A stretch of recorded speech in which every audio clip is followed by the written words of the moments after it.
A devoted mother faces an unimaginable nightmare when her only daughter vanishes without a trace. The heartbreak that follows will push her to the brink. Fairfield, Illinois was alive with the sights and sounds of Independence Day celebrations. Fireworks crackled in the sky, families gathered for barbecues, and the festive atmosphere filled the air. For 15-year-old Megan Nichols, the holiday weekend was supposed to be just like any other time for fun, relaxation, and spending time with her mother, Kathy Jo Hutchcraft. Megan was the kind of daughter any mother would be proud of. She was bright, well-behaved, and deeply involved in her church. She loved to sing and had a gentle, caring nature. She and Kathy Jo shared a close bond, one forged through years of being just the two of them. Kathy Jo had raised Megan largely on her own, and they had grown inseparable. That afternoon, Megan asked if she could go for a bike ride. It was nothing out of the ordinary. She often rode her bicycle around town. Kathy Jo, trusting her daughter completely, didn't think twice about it. Megan left home on her bike, riding off into the warm summer afternoon, completely unaware that she would never return. A short time later, Megan arrived back home, but something was different. She told her mother she wasn't feeling well and wanted to rest. Kathy Jo, being the attentive mother she always was, didn't question it. Perhaps Megan had overexerted herself in the heat. Wanting to give her daughter space to rest, Kathy Jo let her be and headed back out to finish her shopping. When she returned home, everything seemed perfectly normal.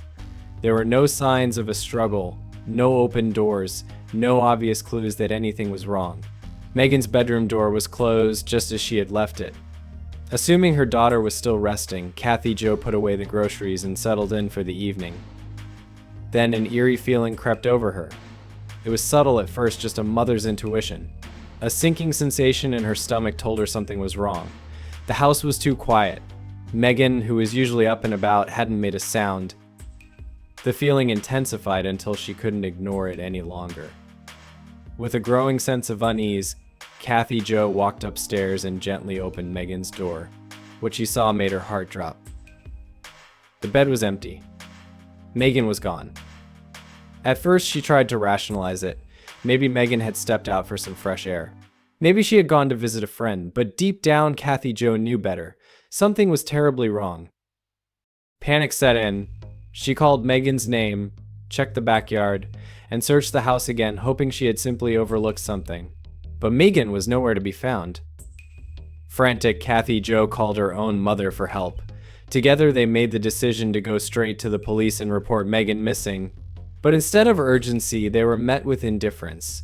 Officers dismissed their fears, telling them that Megan had only been gone for a short time and was likely to return soon.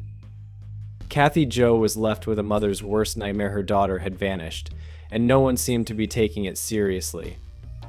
With no immediate help from law enforcement, Kathy Jo took it upon herself to search for answers. She returned home, desperately hoping to find some sign of where Megan had gone. As she walked into her daughter's room, a deep, unsettling feeling washed over her. Something was off. She began searching through Megan's belongings, looking for any clue that might explain why she had disappeared so suddenly. Then, underneath Megan's blanket, she found something that made her blood run cold: her daughter's phone. Megan took her phone everywhere. She never left the house without it.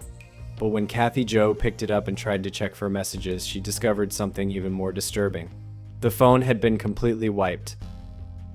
Every contact, every text message, every call history entry all gone. It was as if someone had erased Megan's entire digital footprint. A wave of panic hit her. If Megan had simply run away, why would she leave her phone behind? And why would everything be deleted? Something wasn't adding up.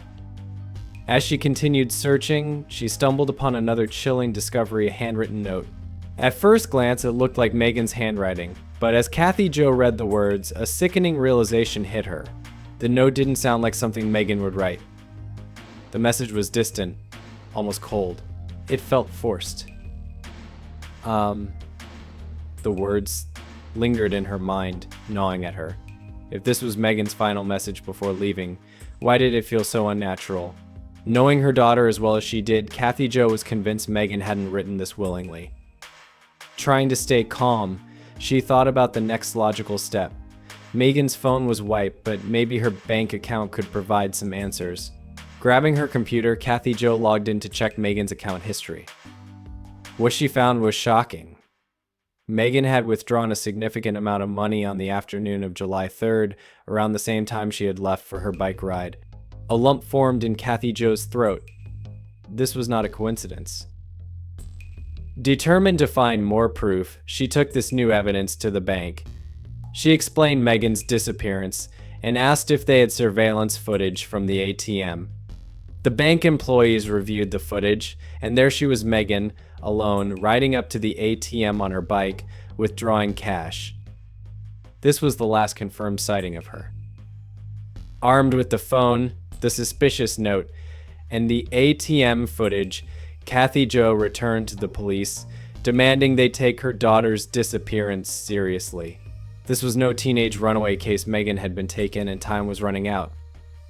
What she didn't know was that the investigation was about to take a shocking turn, one that would lead straight to someone she never expected. With mounting evidence that Megan hadn't simply run away, police finally began their investigation. But instead of focusing on the strange circumstances surrounding her disappearance, they quickly zeroed in on an unlikely suspect: Megan's own father, Jackson Nichols. Jackson had not been an active presence in Megan's life. He and Kathy Jo had long been separated, and Megan was raised primarily by her mother. But investigators uncovered something troubling in his past. Years earlier, Jackson had faced allegations of being a sex offender. Though the charges had been dismissed, a clerical error had left him listed as an unregistered sex offender on official records. This made him an easy target. Law enforcement wasted no time. U.S. Marshals tracked Jackson down in Oklahoma, where he was living at the time. In a dramatic raid, a dozen armed officers stormed his home, demanding to know where Megan was. The stunned father was thrown to the ground, handcuffed, and arrested on the spot. Back in Illinois, Kathy Jo was blindsided by the news of Jackson's arrest. But deep down, she knew something didn't add up. Despite their past, she never believed he had anything to do with Megan's disappearance. Her gut told her that the police were barking up the wrong tree. And she was right. Once Jackson was in custody, it didn't take long for authorities to realize they had made a grave mistake.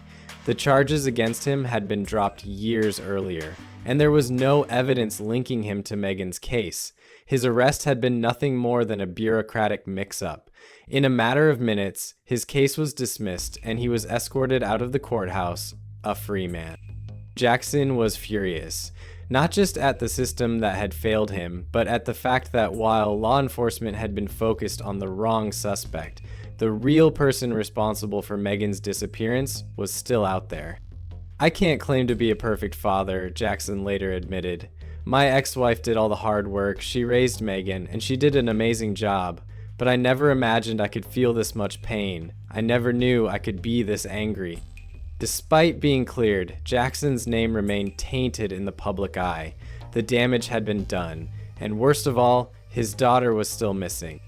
Meanwhile, as police were busy chasing a dead lead, Kathy Jo couldn't shake a growing suspicion, one that pointed to someone much closer to Megan than her estranged father. As the months passed with no new developments, Kathy Jo turned her attention to Megan's personal life, searching for any clues that could explain her sudden disappearance. That's when she started piecing together a troubling relationship. Megan had been involved with an 18-year-old boy named Brody Merbarger. At first, it seemed like innocent teenage romance, but there was a complication. Brody already had a girlfriend. Megan had confided in her friends about it, revealing that she had feelings for him, but knew he was seeing someone else. Though she played it off as if it didn't bother her, Kathy Jo sensed otherwise. As a mother, she had been wary of Brody from the start. Not only was he older, but something about him just didn't sit right. And when she learned that he had been leading Megan on while maintaining another relationship, she had had enough. One day, Kathy Jo took Megan's phone and called Brody herself. She made her message crystal clear: "Don't contact my daughter again. This is over." But despite her warning, Megan continued talking to him in secret, And when Kathy Jo later obtained her daughter's phone records from the day she went missing, her worst fears were confirmed. The last 3 calls Megan made before she disappeared were to Brody. Suspicion quickly turned to the young man, but he was quick to defend himself. He took to Facebook to publicly deny any involvement in Megan's disappearance. "This has gone on long enough," he wrote. "I had nothing to do with this, and I have nothing to hide." For a while, it seemed like the police believed him. At the time, investigators stated that Brody was not considered a suspect, and the case remained at a frustrating standstill. Then, nearly 2 years after Megan vanished, a shocking discovery changed everything. A local Fairfield resident named Jackie Beck was out cutting firewood with her boyfriend when she noticed something unusual in a wooded area just a few miles from Megan's home. As she stepped closer, her stomach twisted in horror. Partially buried in a shallow grave was a human skull and bones, wrapped in a blanket. Jackie immediately called the police, and forensic experts were brought in to examine the remains. Days later, the FBI confirmed what Kathy Jo had feared all along. The remains belonged to Megan Nichols. It was the break investigators had needed. With Megan's body finally recovered, police took a second look at Brody Merbarger. This time, they found the proof they had overlooked before. Even though years had passed, forensic teams were able to uncover traces of Megan's blood and DNA inside Brody's car. The car had long since been sold to a scrapyard, but experts meticulously examined it, recovering crucial evidence that had survived despite the passage of time. With irrefutable proof finally in hand, authorities arrested Brody Merbarger. After years of deception, his web of lies had finally unraveled. As he was led away in handcuffs, the truth was finally clear. Megan's disappearance had never been a case of a runaway teenager. It had been murder all along. The arrest of Brody Merbarger sent shockwaves through the small town of Fairfield, Illinois. For years, Megan Nichols' disappearance had been a mystery, a wound that refused to heal. Now, with a suspect finally in custody, the search for answers had come to an end. But for Kathy Jo Hutchcraft, the truth only deepened the pain. Brody had long denied having anything to do with Megan's disappearance. He had used social media to paint himself as a victim, repeatedly insisting that he was being unfairly accused. But forensic evidence told a different story. The discovery of Megan's blood in his car, years after her disappearance, was the nail in the coffin. Prosecutors wasted no time in building their case. The trial that followed was both harrowing and heartbreaking. Jurors listened as an FBI agent detailed the critical forensic evidence that had been found, explaining how even after Brody had sold his car to a scrapyard, investigators were able to recover traces of Megan's DNA. They heard testimony from Megan's friends, who recounted how she had been emotionally torn over her relationship with Brody.